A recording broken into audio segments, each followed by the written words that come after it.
Assalamualaikum warahmatullahi wabarakatuh. Halo teman-teman. Kali ini kita akan lanjut lagi membahas soal PPAD tahun 2023. Oke, sekarang masuk nomor 6 ya. Kita bahas. Hasil dari negatif 2 pangkat 3 ditambah 3 pangkat 2 dikurangi negatif 3 pangkat 3 adalah. Nah, di sini kan di dalam kurung ya, negatif 2-nya. Kalau di dalam kurung kemudian pangkat 3, artinya ini adalah negatif 2 kali negatif 2 kali negatif 2 sebanyak 3 kali, karena pangkatnya 3. Ya. Kemudian ditambah dengan 3 kuadrat, itu artinya adalah 3 kali 3. Kemudian dikurangi dengan negatif 3 pangkat 3. Artinya di sini adalah negatif 3 kali negatif 3 kali negatif 3.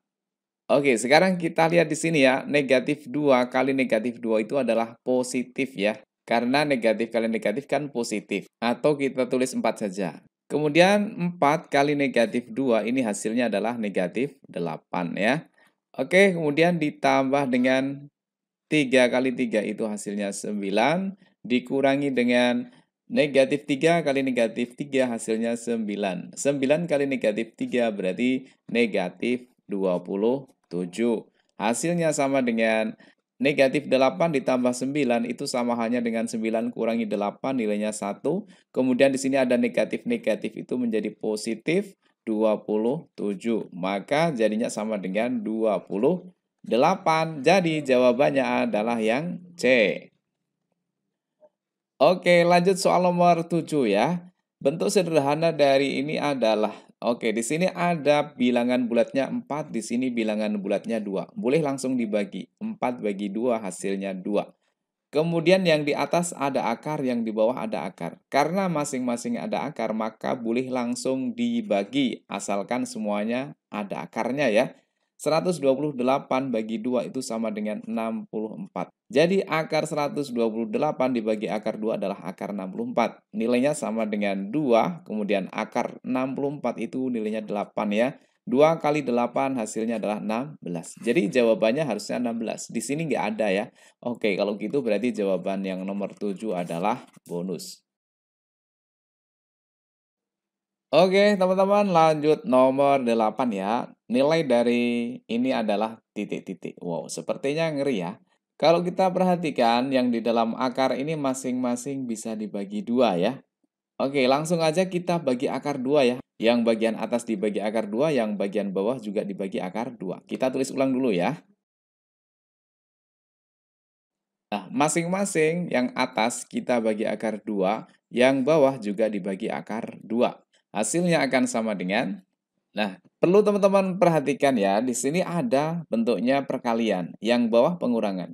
Kalau perkalian, maka yang dicoret hanya salah satu saja ya. Boleh akar 12 dengan akar 2, atau akar 18 dengan akar 2. Akar 18 dibagi akar 2, ya nilainya 9 ya. Karena 18 bagi 2 kan 9. Berarti sama hanya dengan akar 9. Jadi kalau kita tulis 2-nya tetap 2. Kemudian akar 12 kita modif menjadi 4 kali 3. 4 kali 3 kan 12 ya. Kemudian dikali dengan 2 kali akar 9. Nilainya adalah 3. Kemudian dibagi dengan yang bawah.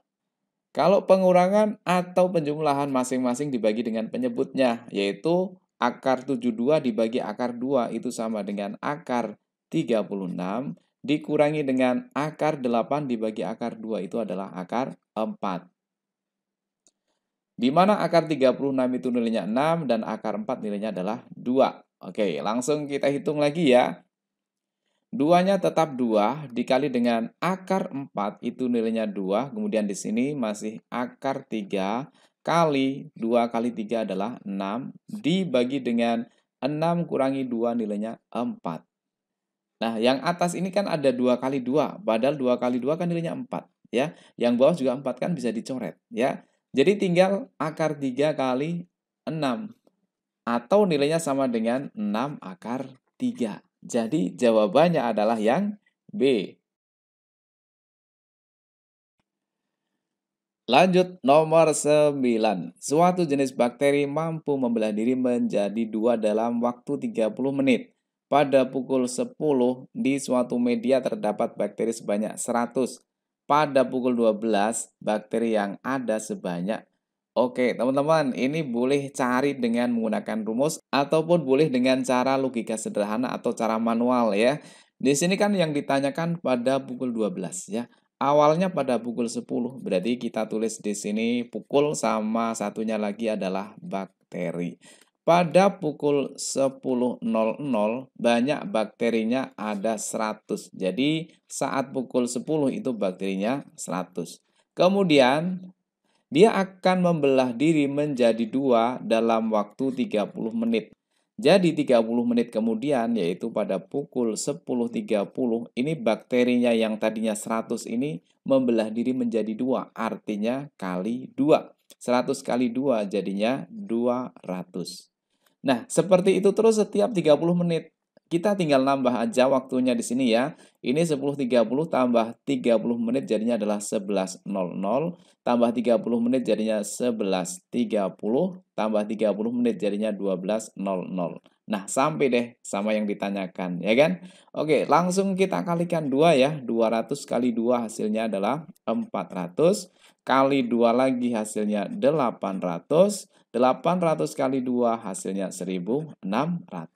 Jadi pada pukul 12 itu banyak bakterinya ada 1.600, yaitu jawabannya C. Oke, lanjut soal nomor 10 ya. Pola yang terbuat dari batang korek api tergambar sebagai berikut. Pola pertama, kedua, ketiga, keempat. Dengan memperhatikan pola di atas diberikan pernyataan-pernyataan berikut. Untuk membuat pola kelima dibutuhkan 60 batang korek api. Untuk membuat pola keenam dibutuhkan sekian. Nah, sekarang langsung aja kita cari pola kelima dan pola keenam ya. Ini kan baru sampai pola keempat ya. Kalau teman-teman mau menggambar lagi juga boleh. Tapi lebih baik kita cari polanya saja. Dengan cara begini. Ini pola yang pertama, pola kedua, pola ketiga, pola keempat, pola kelima, dan pola keenam ya. Pola pertama, batang korek api yang dibutuhkan ada berapa? Kita hitung ya. 1, 2, 3, 4. Ada 4. Kemudian pola yang kedua, batang korek apinya kita hitung. 1, 2, 3, 4, 5 kali 2 ya. Berarti 10. Ya kan? Kemudian pola ketiga 1, 2, 3, 4, 5, 6, 7, 8, 9 kali 2 berarti 18. Pola keempat 1, 2, 3, 4, 5, 6, 7, 8, 9, 10, 11, 12, 13, 14 kali 2 jadinya 28. Nah, dari sini kita cari polanya ya. 4 jadi 10, 10 jadi 18, 18 jadi 28. Kita lihat selisihnya. 4 jadi 10 itu kan berarti selisihnya 6 atau boleh ditambah 6. 4 tambah 6 10. Kemudian 10 jadi 18 artinya ditambah 8, ya kan? 10 tambah 8 18. Kemudian 18 jadi 28 itu artinya ditambah 10. Kalau kita lihat polanya di sini 6, 8, 10. Ini kan bilangan genap ya. Selisihnya 2 kan? Oke. Lanjut ke yang sini berarti bilangan genap setelah 10 adalah 12. Setelah 12 berarti jadinya tambah 14. Oke, sekarang kita hitung ya. 28 tambah 12 yaitu 40. Kemudian 40 tambah 14 adalah 54. Nah, sekarang tinggal kita cocokkan dengan pernyataan yang ini, ya kan? Untuk membuat pola kelima dibutuhkan 60 batang korek api. Betul nggak? Pola kelima itu kan harusnya 40 ya. Di sini 60, berarti nomor 1 ini salah. Kalau nomor 1 salah, berarti jawaban AB jelas salah. Kemudian yang nomor 2. Untuk membuat pola keenam dibutuhkan 54 batang korek api. Benar ya? Oke, benar. Berarti yang kedua benar. Yang ketiga, jika disediakan 100 batang korek api untuk membuat pola kelima akan tersisa 40 batang korek api. Pola kelima kan butuhnya 40 ya. Kalau disediakan 100 berarti 100 kurangi 40 itu berarti sisanya adalah 60. Bukan 40, berarti yang ketiga ini salah. Kalau gitu jawabannya adalah yang D. Coba kita cek. Untuk membuat pola keenam dibutuhkan tambahan 14 batang korek api dari pola kelima. Betul ya? Dari pola kelima tambah 14 itu menjadi 54 dan menjadi pola yang keenam, ya kan?